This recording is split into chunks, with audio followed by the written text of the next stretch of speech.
Hey guys, welcome into the 14. I'm Nick Cole, and we're breaking down each SEC football game in week 9 from a betting perspective. Today, we're talking about the Georgia Bulldogs and the Florida Gators playing in the world's largest outdoor cocktail party in Jacksonville, Florida. This game is going to be played at 3:30 p.m. Eastern Time in Jacksonville at TIAA Bank Stadium, and the game will be broadcast on CBS.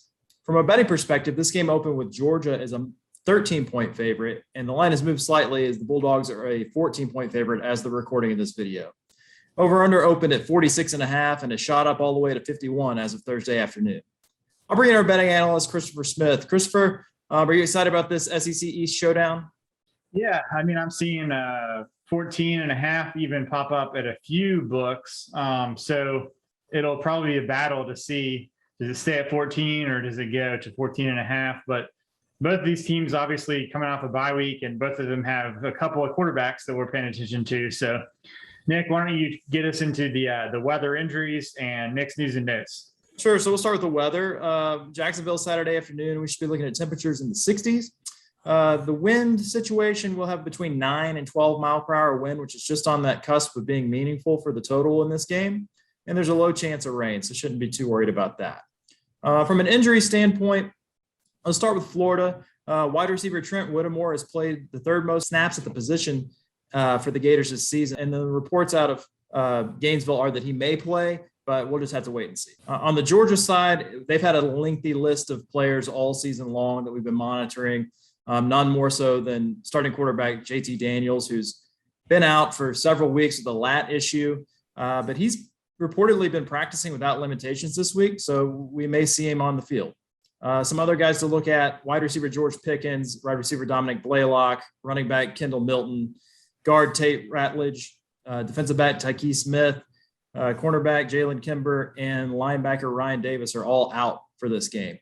Kirby Smart seemed hopeful that running back Kenny McIntosh, wide receiver Arian Smith, cornerback Amir Speed, and safety Christopher Smith may be available. So it's not all bad news for the Bulldogs this week. And then moving on to the news and notes for this one, Christopher, you mentioned it in the opening a little bit.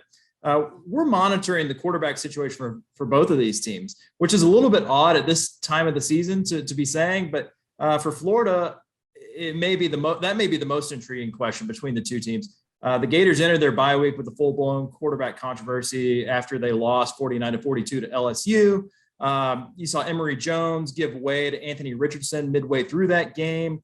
I think a lot of Gators fans for a few weeks now have been wondering, hey, is it time to sort of a changing of the guard? Let's see what Richardson can do leading this offense. But Dan Mullen's been pretty adamant that he's trusts Emory Jones and his experience in this offense. But this bye week and the way that Jones played against LSU will really put that to the test.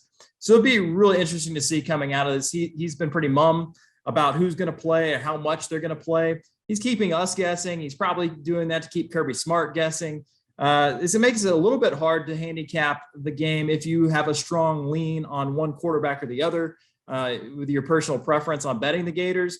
But you got to figure that there's at least a good chance that we'll see some action from both of those quarterbacks at some point in this game. On the other sideline, it's less a question of like a controversy, but it's about which quarterback's going to play, and does it even really matter? We've been dealing with this situation with JT Daniels for the better part of 2 months. It feels like he's moved from one injury to another. And Stetson Bennett has just been steady Eddie as the number one team in the nation, has stayed on track. The offense has been pretty solid. He's been more than adequate to keep them unbeaten and atop the standings. So the question becomes, JT Daniels may be able to play and he may offer some different things that Stetson Bennett doesn't. But does it matter in the context of the Georgia offense moving either way? And furthermore, does Kirby Smart want to disrupt sort of what's going on right now with Stetson Bennett? The Bulldogs really haven't come close to losing a ball game with him. I'm not sure that switching quarterbacks in and out is maybe in their best interest at this point in the season. But Smart did say it's going to come down to practice this week. So it'll be interesting to see on Saturday what he's decided after a full practice week for Daniels. And then finally, Chris, before I hand it over to you for the betting analysis, the world's largest outdoor cocktail party is safe for now. A lot of people have an opinion on this, whether they should actually play at a neutral site game in Florida, and if it's actually a neutral site, if the teams would be better off rotating home games like everybody else in the conference. But that seems to be something that's been tabled and is going to be pushed back for another debate in a few years, because there's been an agreement to extend the contract for this game to stay in Jacksonville through 2025. So like it or not, we're going to be going to Jacksonville every October for this one. Christopher, what do you think about this game from a betting perspective? How are we going to make some people some money? Yeah, I mean, by this point in the season, whether you're a Georgia fan, a Florida fan, or just an SEC fan, and you're watching this video, you know that Georgia's defense is really good. But the one thing that we have to remember is also who has Georgia's defense faced so far. And they faced three of their 7 offenses that they faced are outside of the S&P SP plus top 90. And then if you look at the other 4, the one that's the highest in SP plus is Clemson. And if you look at EPA per snap, which is more of a raw number that doesn't account for competition, Clemson is 125th in EPA per snap in the country on offense. So you can almost classify them in the same spot as those other 3 teams that are at the very bottom. So that leaves Arkansas, Auburn, and Kentucky as sort of the 3 best offenses that this Georgia defense has faced so far this season. And no offense to those 3 teams, but those are not exactly going to challenge a college football playoff team in terms of their offense. So now you get Dan Mullen off a bye week, and I definitely think this is a step up in class for Georgia's defense and is the toughest offense they will have seen to date by a good amount.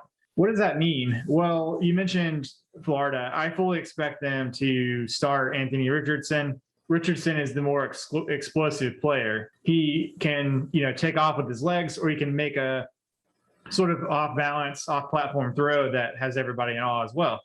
So the thing about Georgia's defense that really stands out is they're the best in the country at preventing big plays. So plays of 20 plus yards or more, they've only given up 14. And if you look at San Diego State and Wisconsin at 18 and Cincinnati at 19, Iowa at 20, 14 to 18 is a pretty big jump at this point in the season in terms of a percentage. And Kentucky is right there at 22 next. And Kentucky did a great job of limiting Florida's big plays when those teams played. Now, Kentucky still needed a special teams touchdown. They still needed a late defensive stand to beat Florida. But Florida's 15th in the country in 20-plus plays on offense. And Kentucky's defense really took that away. Well, Georgia's better at taking away big plays than Kentucky is. So it'll be interesting to see if maybe playing Richardson more allows Florida to hit on more of those explosive plays. Because if they don't, I don't have any trust, even with a good Florida offensive line, I don't have any trust that this Florida offense can be efficient from a down-to-down standpoint against Georgia. So they really need those big plays in this game. Georgia fans have got to be thrilled, and Gators fans have got to be terrified, because if you're Kirby Smart, I feel like he just sits in bed at night and dreams of games where he can just play defense and hand the ball off over and over again. Other people have dreams about whatever else in life. He's dreaming about, handing the ball off against Florida every play. So that does scare me if I'm a Florida fan and I watch that LSU game.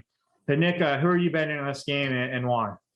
I feel like this is one of those games that a lot of people get caught up in with the emotions of, well, you throw the records and the stats out the window when these 2 teams play, kind of with a rivalry game mentality. And when you have a line of a couple touchdowns, it is tempting to say that if you like Florida coming out of the bye week, that they could cover against the best team in the country, even though Georgia's been steamrolling everybody. And so I'm not one of those guys that necessarily does that with rivalry games. I do think in this game, I like Florida.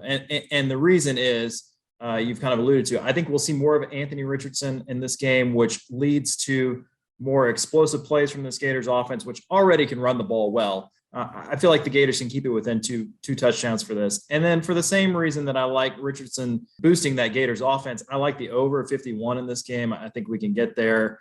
Although it sure would have been nice to get this earlier in the week when it was down in the mid 40s, right? How about you? Yeah, I'm going with Florida in the over also. I would be holding out if I wanted to bet on the side to look for a 14.5, if I could find one or more, if that hits the market. And I think to me, Dan Mullen off a bye week with Richardson playing more and Georgia not having faced a defense or an offense like this yet suggests maybe more points than the market would expect. But beyond that, Georgia has not been in a situation at all this year where they have to score more. And actually their passing game in some ways, in terms of advanced stats, has been better than their running game. And with Daniels coming back and maybe Florida scoring some, you could see them kind of playing it a little bit differently on offense, maybe as well, if that happens. But we'll see. We're both on Florida and the over. And for Nick Cole, I'm Christopher Smith for the 14, and we'll talk to you next week.